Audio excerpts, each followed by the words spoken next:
Hey folks, I'm sorry about the weird looking screen. Normally, I have a little box that I stick my phone into that, holds the phone slightly more upright, and then it's more like this, more, you know, balanced out or something. But the cat's in my lap, right there. Maybe I can show him to you. He's asleep. There he is. That's his backside. And that's my kitchen and a bunch of roses. As you can probably tell from the voice, I have a bit of a cold. It's no biggie. It's nothing to worry about, but it's just I've been, like a shred of my former self or something. On the other hand, I really need to, check in with people and to talk about what it is that I'm up to. Because I showed you, the last thing I showed you were my little witch's runes here, right there. And I thought maybe I could, do something profitable rather than just go back to my Sherlock Holmes. Yes, I've been reading Sherlock Holmes for the past 2.5 days. And, I'm kind of done with that. So what I did here, let me just tell you what I did first. I did another little casting of my witch's runes because I'm still very much into this whole inner child business. Everybody's into the inner child business. Isn't that just so great that we can share all that stuff? It's just beautiful. And to me, I suppose that basically what my my issue is that I don't really trust myself. I trust myself to the extent that I, know that I can do certain things, that I can, find words for things that tends to work normally. And it may take a while, but I'll get there. I can trust my brain. There's all sorts of things that I can trust, but they're just parts of me. And the more I look back, this year I will be 53, so that's saying something, I guess. Um, you know, I spent a large part of my life not knowing who I was in the slightest. I mean, I was just, to all intents and purposes, I was just a machine. I was just going through the motions because there was just way too much unresolved trauma. And that is also the period or the phase of my life that I would characterize as narcissistic, because it doesn't necessarily mean that I was actually a full-on narcissist. The thing was that I couldn't relate. I had no capacity for emotionally being a part of anything. And it was a nightmare. And I didn't know that there was something really wrong with me. I had no idea, because within that system of the way I used to live and think, and everything just kind of fitted together, more or less. And that lasted until I was 48. So that's only really very recently that I've sort of gotten down to the nuts and bolts of that whole situation. And all that, it has become almost like a science by itself that has led me down so many paths. And one of the paths is that of the soul, for which I think I've a lot to say about that. And I want to, except I don't know how long my throat will last today. So I know I've been talking about this before, and I want to get into it, but there's just so much stuff. And I suppose I have very much been on my own path, like many of us who have, I suppose, suffered in one way or another, even though at the time I didn't necessarily identify with a lot of the things that were part of my life as painful. I didn't identify. That was one of the weird things, really. I didn't realize, or I didn't feel any real pain. All I really felt ever was fear and isolation to some extent, and those were things that had to do a great deal with my mother. My mother passed away when I was 28, so that was 20 years earlier, okay? And this is going to be a long, rambly check-in with, cats, and there you go, there's another cat. What do you want to, what do you want? Huh? You want to be part of the conversation? I'm sure she wants to be part of this. So if there's a cat that walks right in front of us, then you know what's going on here. So, all this has been on my mind again and again. I did a soul retrieval, sort of a regression via YouTube, yes. That was in 2012, actually. And then for 3 years, I had no clue what that I'd experienced during that soul retrieval, what that meant, and how to get any closer to that. I just encountered during a regression, you can go into these kinds of imaginary landscapes, and you're sort of guided into that. And I encountered a part of myself. I found that there was actually a person hidden away somewhere in that imaginary land who felt like me. And that was just rather weird and even slightly frightening or unsettling at first. And I had no clue what to do with that. And it took me another 3 years, so that's up to 2015 by then, to decide that this person that I had seen and felt the presence of and sort of interacted with really belonged with me, and that we were supposed to be one person. That just took me a hell of a long time to figure that out. And I had to go to some sort of spiritual help, I guess. There was a figure of who had already, it's somebody who's been alive during the 20th century. I'm not going to go into too much detail because reasons and things, but this is a very, very strong, very powerful spiritual guru, you could say. She was a European woman who at one time had lived and progressed a great deal, grown a great deal, and done a lot of meditation exercises. And she knows, I'm talking present tense here, about consciousness. So I trusted her implicitly. For some reason, I've trusted her always. And I just went to her in my mind and asked her at 4 o'clock in the morning on, what was it, 28th of September 2015, something like that. Can you put us back together the way we're supposed to? Because I'm not going to make it. I'm not going to be able to make the connection, because to make that, the power to make the connection is actually in the other half, if that makes sense.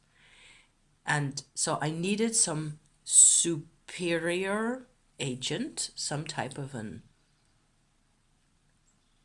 integrating, viewpoint outside of myself, outside especially of the consciousness that I had at that time, because gods, I was just a brain.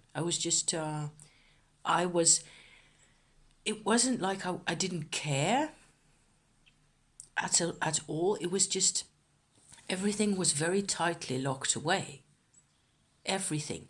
And looking back on it all, what I get is the process afterwards. I could feel the difference straight away.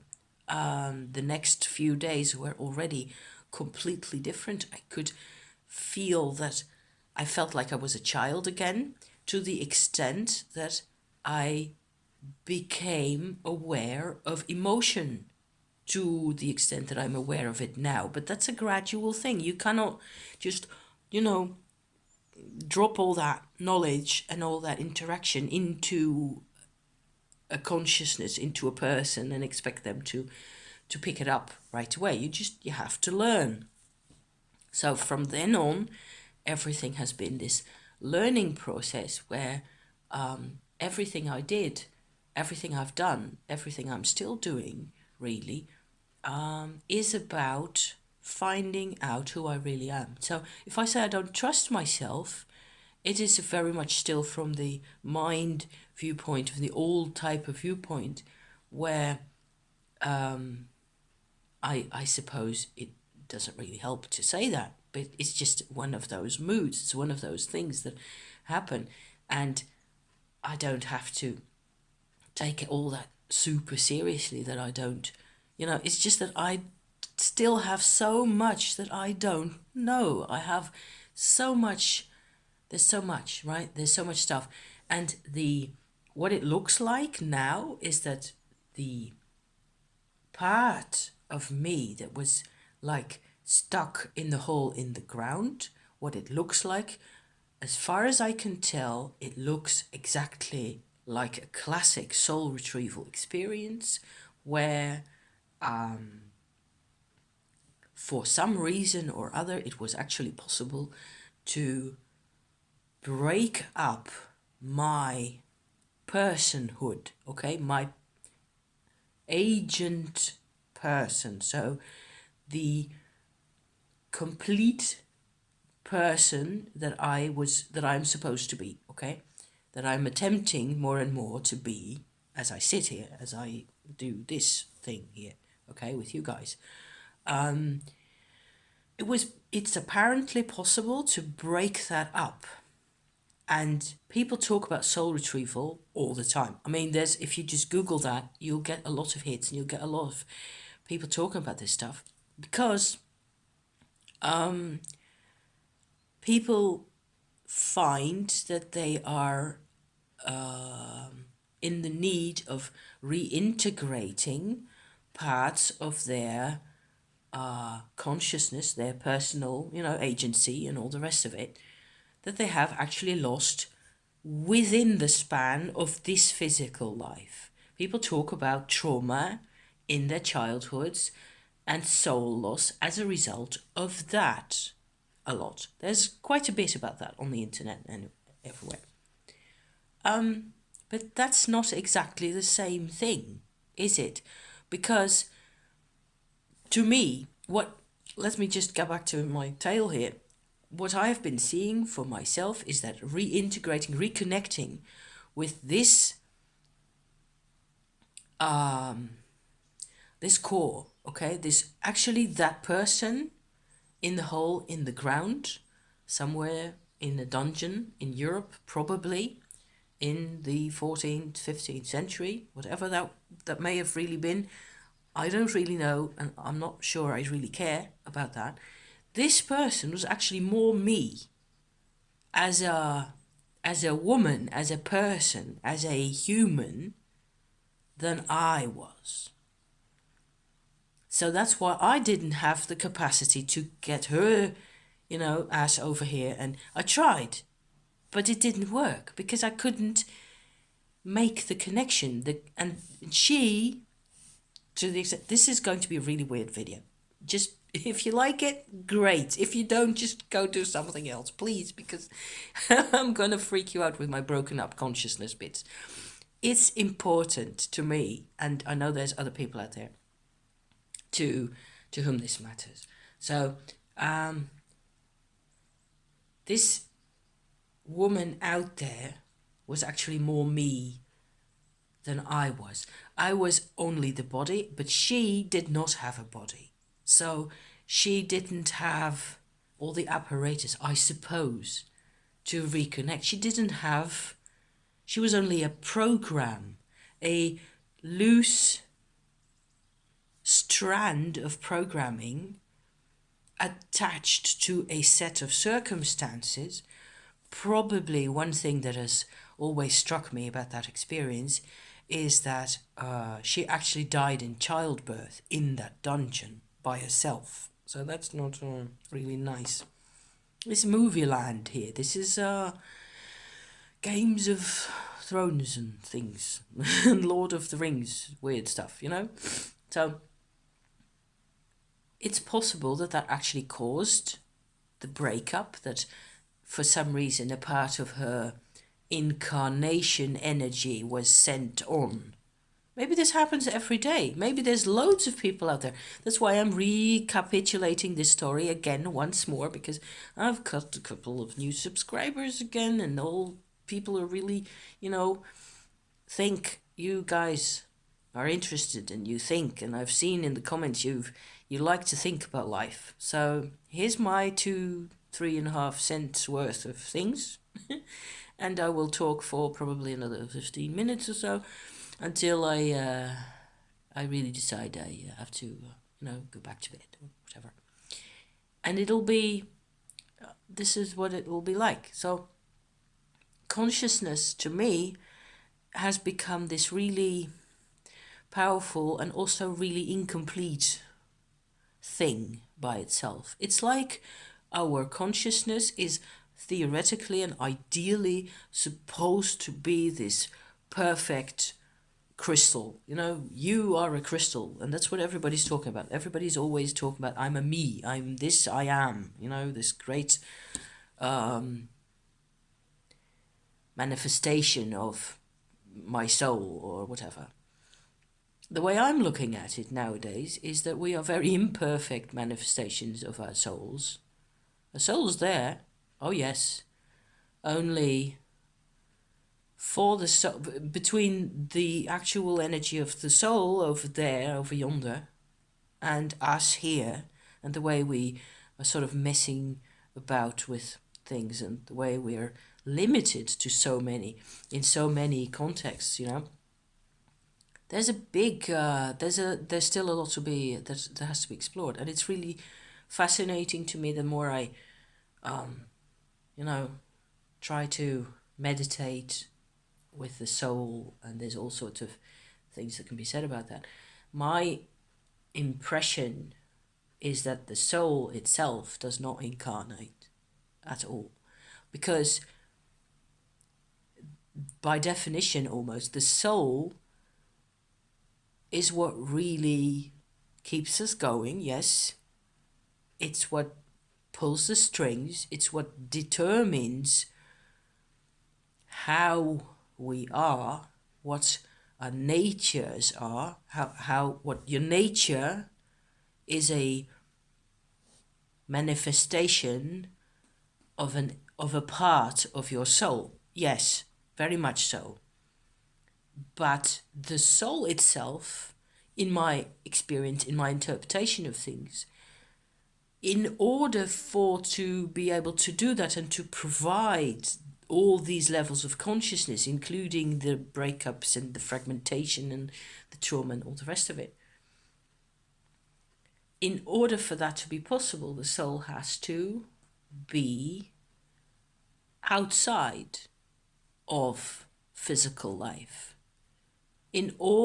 That's how I find my soul connection to be helpful to me. It helps me a lot. It helps me. But the language of the soul and the language of the human are not the same.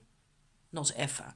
So that's a really hard thing right there. And so to go from the soul to the actual, stick figure with, hands and arms and legs and all that, is a path. And I have no clue how that works, no more than any of us, of course. I'm just sitting here. But how I feel about it is that it is possible for us to reconnect with our souls. Yes, each and every one of us. Best of all, through our vulnerability. So the more hurt we are, the more powerless we feel, the better your chances are that you can actually ask for your soul to come to your rescue. And then what happens is you get this experience, right, that you can't explain.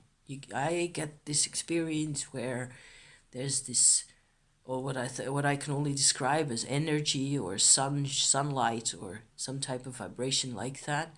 It's completely positive. It has no limits, it has no definition, so that's why you don't get the same language, right? Because us is all about definitions. It's this thing and it's not this thing. They're different. The soul isn't about that.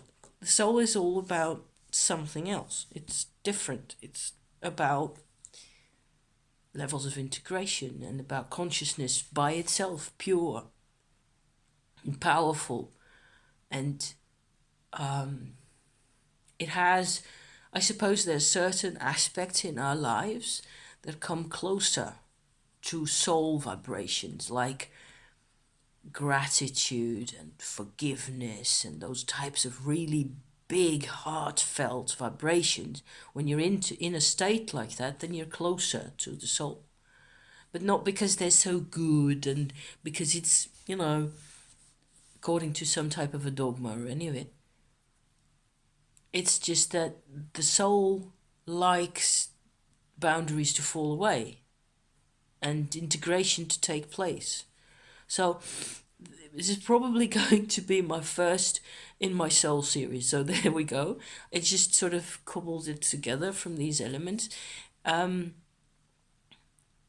there's over all that, over yonder, and our possibilities of communicating with that through our vulnerability.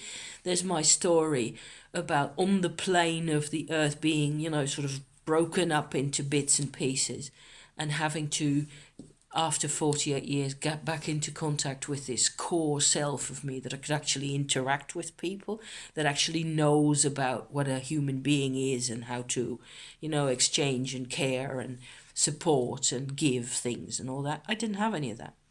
So putting those two back together and then healing my own life, because that's the other part that I wanted to talk about at this moment, and that's what my little witches stones thing is all about, is about the inner child thing here. And I have maybe talked about this several times, I don't know exactly.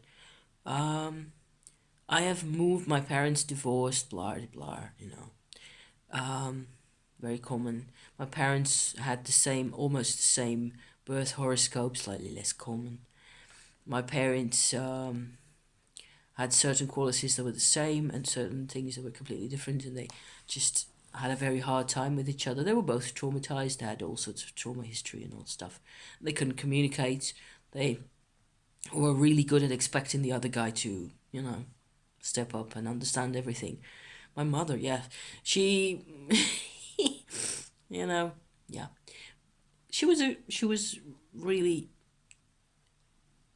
She tried really hard, and she had all these great principles and things, and I've learned immense amounts of integrity, I suppose, and love and care to some extent from her. Only I couldn't make it my own. I would like nothing better than to have another chat with her, but it's not not gonna happen, unless where she is now. All I get now would be like, I'm doing okay, and she's kind of she's pleased with what I'm doing. I can tell that. That's all I get, really. So that's cool, right? Which is cool. But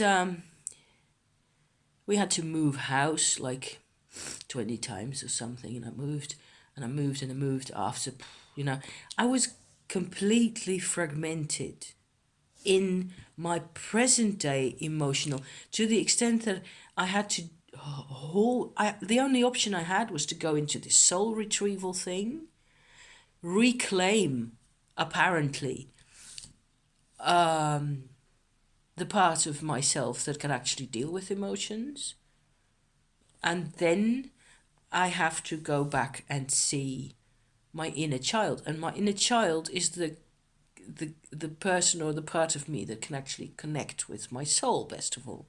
So it's like going into this tunnel again and again, and there's this little child who's got the strongest tools of all. It's not about the power. Oh my God, no. So, which means to me practically that I have to keep at it, putting everything in perspective. And moving house a lot means that me with 3 planets in Cancer, Venus in Cancer, I hated moving house. But I didn't know it because I was also a nomad. So I was also a gypsy child kind of a person with, I loved gypsy music and I just went with it. I just, you know, but of course, I didn't see when I was 12 that I was supposed to be connecting to people and learning from people, and that people should stick in my life for more than just 2 or 3 years for me to be able to learn anything. So there's a lot right there that I never learned. Never. And I looked more or less the way I do now, but oh my gosh, it was a nightmare. It was just, I was really powerless, and my mum also was really powerless. So what I'm trying to get at here is that dealing or integrating inner child levels, which is actually a completely different exercise from a soul retrieval, I think, is it it looks like it to the extent that it's really the same type of exercise where you have to go to it and sit with it and make space for it. Yes, exactly. And it allows some sort of a level of getting used to each other and integration, and at some point you have to communicate with yourself or with the old selves. And to me that means a lot of mentally revisiting places that I used to live with or without my mother, all that. Memory lane, crumble all over. And sometimes it just makes me really tired to go like, do I have a future? Is there a present time? No, there's only a past. There's only like yay big a lump of a past constantly. I have to revisit again and again, going here and going there. And each time what I'm interested in is not so much the actual places or the lack of things. It was only my own experience that I'm interested in, which sounds like a really selfish approach. Yes, I don't care. I mean, let's be selfish, okay? Because I find each time I do stuff like that, I get integration as a result, and integration serves always. Period. Integration serves. So I did another little, rune casting. They're not runes, of course, the witches' stones. Witches, I should call them witches' stones, except that everybody identifies them as witches' runes. So there you go. And I get, I suppose I should show you the cast, but it doesn't really matter all that much. I get stones close to my female person, my me stone, like there. I get the crossroads, and I get the scythe or the sickle again, and the star. There you go. And I get the eye, because I've been having these sun and waves and moon all next to each other, right? And so it's like a big triangle with the female character stone at the top and all that, and there's the harvest as well. So all that lot. There's 4 others, and they're down the bottom there. Well, don't seem to be as relevant to this situation at the moment. It's like a lot of this then is about, I like especially that the eye stone is closest to me. The eye stone is closest to me on the one hand, and then there's the harvest stone close to me, and there's the crossroads stone. So if I just have to, be really straightforward and simple about this, and because that's how these witches stones work, right? Apparently, what comes out of this to me is that the harvest is essential. It's just that I have all these levels nowadays. I have a lot to be really proud of, actually. Yeah, I can be nowadays, not like 5 years ago. I'm coming to a level where I can actually sit back and go, geez, Yeah, okay, maybe I'm supposed to say it was worth it. But then that's a really hard choice to make. And I have to, with the crossroads and the scythe, I have to decide which is mine and which isn't. And on the other hand, there's the eye and the sun and the moon and all that. And I have to decide, be aware also of what's really important to me. And I suppose that a lot of the actual practical difference between living as a pseudo narcissistic zombie the way I used to, part of that protocol is still inside of me. So I have to choose, right? I have to make emotional informed choices. And at some points, there are points in my life where I should probably say no, or, you know, or just accept the fact that I'm going to be ill for a week if I do this thing. And it's just going to be too much. And how I look at that, whether I look at it like, okay, the thing is done, here I am, I've got the flu, it's been, I'm a bit at the end of my tether here. What can I say? All I can say is I come back to myself. I have to reorganize my energy field. I have to go about this in a way that is self-loving. Oh, yes, self-caring. I love my witch's runes. They're really special to me. They speak to me. This little combination, this set of 13 little items tells me in all sorts of ways things that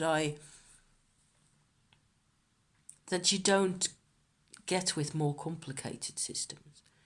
And I was really surprised at first, and I'm really ridiculously fond of these stones. And what I do is I've got 6 little topaz crystals. And you see what this looks like? And this one, this is a really pretty one, because it actually has a couple of crystalline surfaces right there. 6 of those, and I put those on the table in a hexagon, and I cast my witch's runes in the middle, and that creates like a sacred space, or like a crystal grid or something. It feels excellent. I can really recommend doing it that way. You could use rose quartzes or amethyst or anything. The effect will be slightly different. Isn't that beautiful? And somehow the simplicity of it is, there's a part of me that really loves that, and that part of me has a lot more of a hard time with astrology, with tarot, with all the elements and the chord cards and the majors and minors and all that. And actually getting to this, I passed by Lenormand and ended up with this, which it's like you have 36 Lenormand cards, right? And then the 13 of the witches runes is like another pared down once more to a third of that. So how much intel do you really need? And that's what I love about this. That's why I like this so much. It's like, so you can make me a little baggie like that with scraps and bits of stuff that I had. And the topaz crystals live in this thing. And it's just, yeah. So they go into the other one all together, and I can just yank that with me whenever I go out outdoors if I need to take it with me. And it's got everything you need, really. And the simplicity, there's a part of me, I suppose, that would that enjoys simple things. And there isn't really that much simplicity in life, isn't there? It's always, the adult life is always about adding more levels of complexity, which isn't really necessary or useful to what consciousness or the self or the soul are all about. So, okay, 35 minutes in. I'm going to conclude my lengthy tale here. Thank you so much. you people, for being here.